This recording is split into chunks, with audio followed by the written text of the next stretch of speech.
Alors là, le Paris Saint-Germain, chapeau. Avec tous les absents qu'ils avaient, j'avais du mal à croire qu'ils allaient gagner ce match. Mais ils l'ont vraiment fait avec les joueurs qu'ils avaient. Et pourtant, en première mi-temps, le Barça avait très bien commencé. Il dominait le Paris Saint-Germain. Carrément, le milieu du Paris Saint-Germain était complètement inexistant. Pedri se baladait comme d'habitude et il n'y avait personne pour l'arrêter. Et à partir de la 35e minute, ça y est, le Paris Saint-Germain a commencé à se réveiller petit à petit. Ayolou égalise sur une projection de malade de Nuno Mendes. À partir de là, le match avait l'air très équilibré. Sauf qu'arrivé en deuxième mi-temps, je sais pas ce qui se passe. Le Barça ne presse plus. Ils ont du mal à aller vers l'avant. Et pour la première fois, je les vois jouer en bloc bas. Le Barça qui joue en bloc bas. Depuis quand? Et pourtant, en conférence de presse, Hansi Flick avait dit qu'il allait presser le Paris Saint-Germain. Aujourd'hui, on l'a pas vu. Le pressing était beaucoup trop soft en première mi-temps. En deuxième mi-temps, il n'y avait pas de pressing. Et c'est ainsi que le Paris Saint-Germain a commencé à s'installer petit à petit. Il continue à se créer des occasions. Le nombre d'occasions que eux aussi sont créés aujourd'hui, c'est juste une folie. Peut-être le Barça aussi a eu certaines occasions qu'ils ont très mal exploitées. Par exemple, cette occasion de Dani Olmo. Le gars, il se retrouve tout seul face au gardien. Regardez sa position. Il a raté. Magnifique sauvetage d'ailleurs d'Hakimi qui a été très important sur ce match-là. Lui et Nuno Mendes. De toute façon, sur ce match-là, offensivement comme défensivement, c'est les deux joueurs qui ont géré la baraque du Paris Saint-Germain. Et je tiens quand même à féliciter Luis Enrique pour son coaching d'aujourd'hui parce que les remplaçants qui sont rentrés, vraiment, ils ont tout changé. Tanguy qui rentre à même pas 10 minutes, il tape la barre de poteau. Gonzalo Ramos qui rentre, il marque le but. Franchement, rien à dire sur le coaching.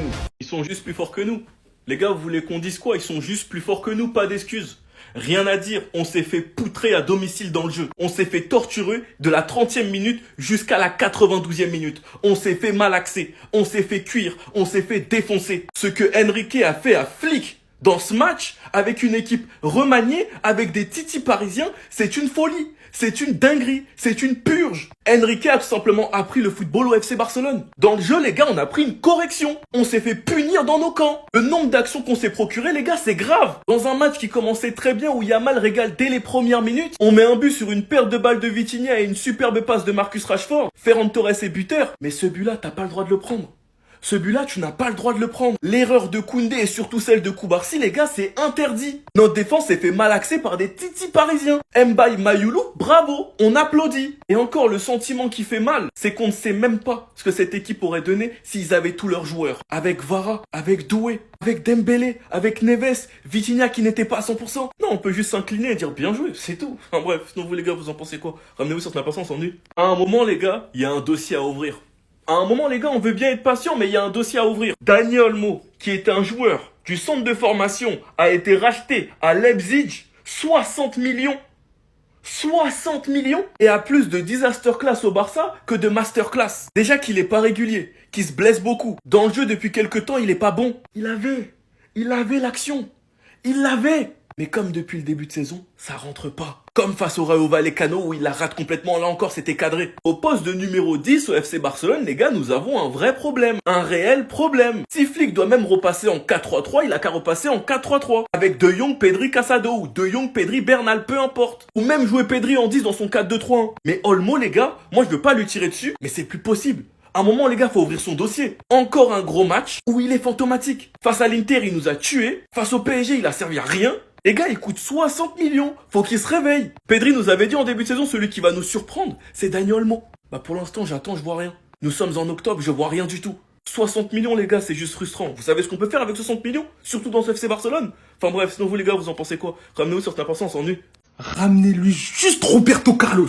Non, juste Roberto Carlos. Pour tester quelque chose, ramenez-lui juste dans un ring carré. Vous allez voir si il va pas l'étouffer dans le coin comme Gervonta Davis. Avant toute chose, venez sur Twitch juste après.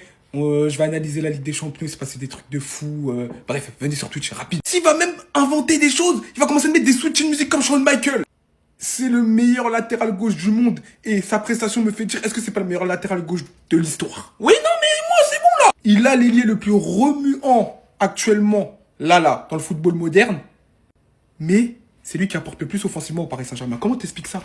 Comment t'expliques ça? Non, Nuno Mendes, t'as combien de poumons? T'as combien de poumons? T'inhales combien de fumée? Non, mais de kérosène, non, mais du samplon 95, du diesel, il va trop vite. Mais attendez, les gars, c'est une Ferrari, c'est trop. Aujourd'hui, Yamal, il a envoyé, mais c'est normal, Yamal, il envoie tous les joueurs devant lui, c'est normal. Il a envoyé quelques fois, une ou deux fois, trois fois. Mais quand tu prends la globalité, il repart avec l'homme du match, ici, tranquillement, bien, comme ça, avec une passe décisive et une activité, t'as peur. Les gars, Nuno Mendes, c'est trop fort. C'est trop fort. Pardon de l'avoir sous-estimé l'année dernière. J'ai dit des bêtises aussi grosses que moi. Mais ce mec, c'est forcé de le... Il est arrivé 10e au Ballon d'Or aussi. 10e. Je crois que c'est ça, 10e. Attendez. La défaite, elle est totalement méritée et carrément, j'ai même envie de dire que c'est bien fait pour nous. Et vraiment, c'est bien fait pour nous parce que je suis désolé, hein, mais la deuxième mi-temps que les joueurs ils nous ont pondu, c'est un manque de respect. Mais vraiment, c'est un gros manque de respect.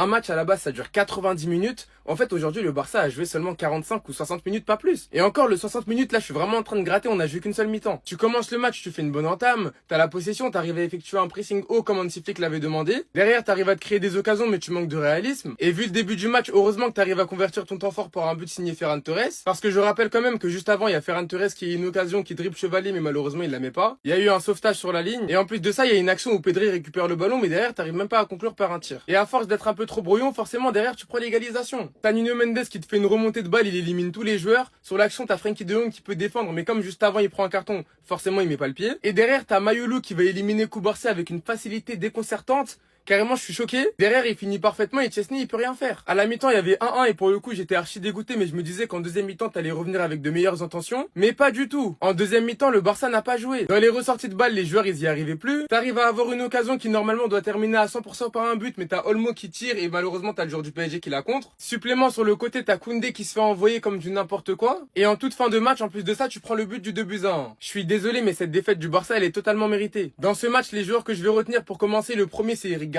Il a fait un match qui est juste incroyable. Et Gérard Martin, lui aussi, qui a été énormément attendu, vraiment chapeau. Bref, en tout cas, n'hésitez pas à me donner vos avis dans les commentaires, histoire de savoir ce que vous en pensez, et moi je dirai tout ça.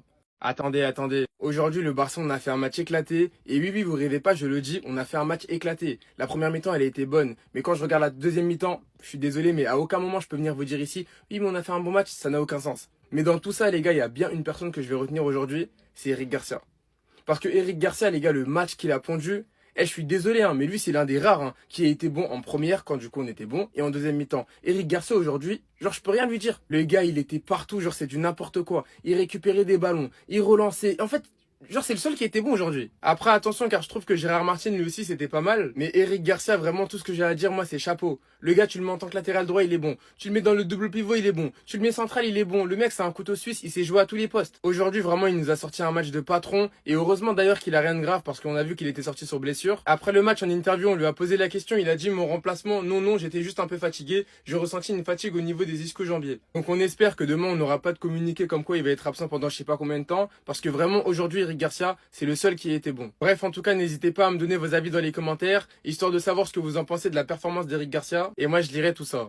Ce soir, je vais m'excuser auprès du PSG et de Luis Enrique parce que j'ai fait des vidéos où j'expliquais que le PSG pouvait pas gagner 2 LDC d'affilée parce que mentalement, ils sont pas assez forts pour faire cet exploit, mais je me suis totalement trompé. Les gars, je suis encore choqué de ce que j'ai vu ce soir. Le PSG est parti s'imposer au Barça avec des jeunes, avec Manu Luka Marqué, avec Mbaye, je le connaissais même pas. Je vais vous dire pourquoi le PSG peut gagner 2 LDC d'affilée, c'est grâce à ce monsieur parce qu'en fait, ce fou, il a réussi à insuffler une confiance tellement extrême envers tout le collectif que même les petits jeunes comme Mbaye, Manu dans leur tête, ils se disent mais on peut aller gagner une deuxième LDC d'affilée. Et c'est pour ça que ce soir, il joue sans être complexé au Barça face à une équipe de Barça quasiment complète. Je vous jure, c'est tellement important la confiance. Et Luis Enrique, il l'a insufflé à tous ses joueurs parce que l'ancien PSG à l'époque, dans des matchs comme ça, il se faisait caca culotte, il y avait des remontadas et tout. Là, j'ai l'impression que c'est plus possible, même quand il y a une vague de blessés. Je vous rappelle que ce soir, il n'y a pas Dembélé, il n'y a pas Doué, il n'y a pas Kvaratskhelia, il n'y a pas Marquinhos le capitaine. Et même comme ça, ils sont allés sans complexe taper le Barça chez eux. Mais c'est une dinguerie. Et pour ça, je douterai plus de toi, même si tu joues avec des U15, tu peux aller gagner une deuxième LDC d'affilée.